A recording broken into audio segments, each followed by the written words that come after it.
Hello viewers, বিমানপথে চলাচল মানুষের গন্তব্যস্থলে পৌঁছানো করেছে আরও সহজ ও আরও দ্রুততর। তাই অনেকেই আকাশপথে ভ্রমণকে সবচেয়ে আনন্দময় ভ্রমণ হিসাবে মনে করে থাকেন। তবে মাঝে মাঝে বিমান বিধ্বস্তের ঘটনায় এই আনন্দ ভ্রমণেই নেমে আসে বিষাদের ছায়া।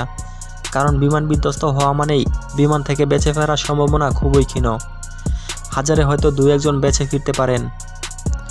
বন্ধুরা, জানা অজানা পৃথিবীর এই পর্বে আমরা দেখব বিশ্বের ভয়ঙ্কর কিছু বিমান দুর্ঘটনা। আশা করি পুরো ভিডিওটি দেখবেন।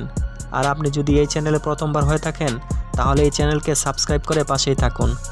আর পাশে থাকা বেল আইকনটিতেও ক্লিক করতে ভুলবেন না। তাহলে চলুন আর দেরি না করে চলে যাই মূল ভিডিওতে।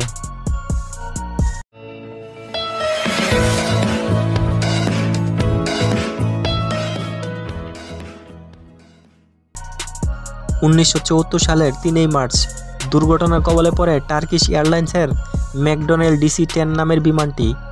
ফ্রান্সের রাজধানী প্যারিস থেকে উড্ডয়নের কিছুক্ষণ পরেই এরমিয়নভিলের একটি পার্কে আছড়ে পড়লে 11 জন ক্রু সহ 335 জন যাত্রীর সবাই নিহত হয়।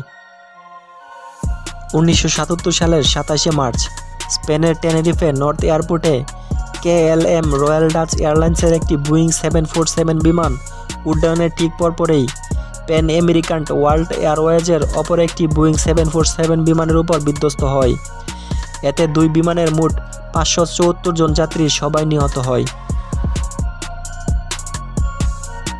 1979 সালের 25 মে আমেরিকার মাটিতে সবচেয়ে বড় বিমান দুর্ঘটনাটি ঘটে। শিকাগোর ও'হেয়ার আন্তর্জাতিক বিমানবন্দরে আমেরিকার এয়ারলাইন্সের একটি DC-10 বিমান উড্ডয়ন শুরু করলে রক্ষণাবেক্ষণের ত্রুটির কারণে বিমানের বাম পাশের ইঞ্জিনটি খুলে পড়ে এবং বিমানটি ভূপাতিত হয়। এতে করে বিমানের ক্রু এবং যাত্রী সহ মোট 273 জন নিহত হয়। 1979 সালের 28 নভেম্বর নিউজিল্যান্ডের DC-10 বিমানটি অ্যান্টার্কটিকায় বিধ্বস্ত হলে 257 জন যাত্রী এবং ক্রু সহ সবাই নিহত হয়।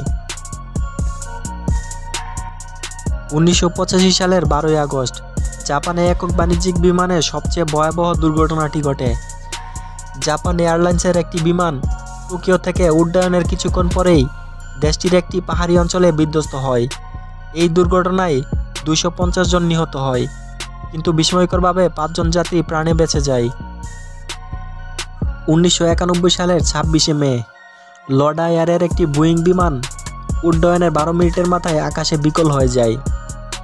ব্যাংককের উত্তর পশ্চিমের একটি এলাকায় এটি বিধ্বস্ত হলে 223 জন যাত্রী এবং ক্রু সহ সবাই নিহত হয়।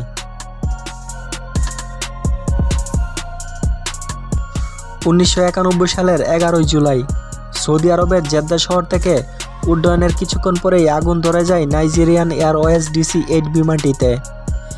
এই দুর্ঘটনায় 261 জন যাত্রী এবং ক্রু সহ সবাই নিহত হয়। 17 জুলাই 1996 নিউ ইয়র্কের জন এফ কেনেডি এয়ারপোর্ট থেকে উড্ডয়নের কিছুক্ষণ পরে ট্রান্স ওয়ার্ল্ড এয়ারলাইন্সের একটি বিমানের জ্বালানি ট্যাঙ্কে বিস্ফোরণ ঘটে। বিমানটি আটলান্টিক মহাসাগরে বিধ্বস্ত হয়। এতে 212 জন যাত্রী এবং 18 জন ক্রু সহ সবাই নিহত হয়। এই ঘটনাটি ঘটে ভারতের নয়াদিল্লি বিমানবন্দরে। 1996 সালের 12 নভেম্বর সৌদি এবং কাজাকিস্তান এয়ারলাইন্সের দুটি বিমানের মধ্যে সংঘর্ষ হয়। এতে নিহত হয় দুই বিমানের 349 জন যাত্রী এবং ক্রু।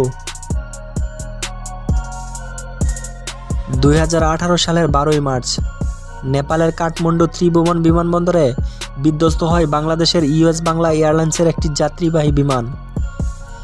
ক্যাপ্টেন আবিদ সুলতান সেই দিনের ওই ফ্লাইটের পাইলটের দায়িত্বে। দুর্ঘটনায় তিনি সহ 51 জন যাত্রী প্রাণ হারায়। তবে ওই দুর্ঘটনায় 20 জন যাত্রী প্রাণে বেঁচে গিয়েছিলেন। বন্ধুরা, এই ছিল বিশ্বে ঘটে যাওয়া কিছু ভয়ঙ্কর বিমান দুর্ঘটনা। ভিডিওটা যদি ভালো লাগে তাহলে ভিডিওটিতে একটা লাইক দিবেন আর বন্ধুদের মাঝে শেয়ার দিতেও ভুলবেন না। তো সবাই ভালো থাকবেন, সুস্থ থাকবেন, সবাইকে ধন্যবাদ।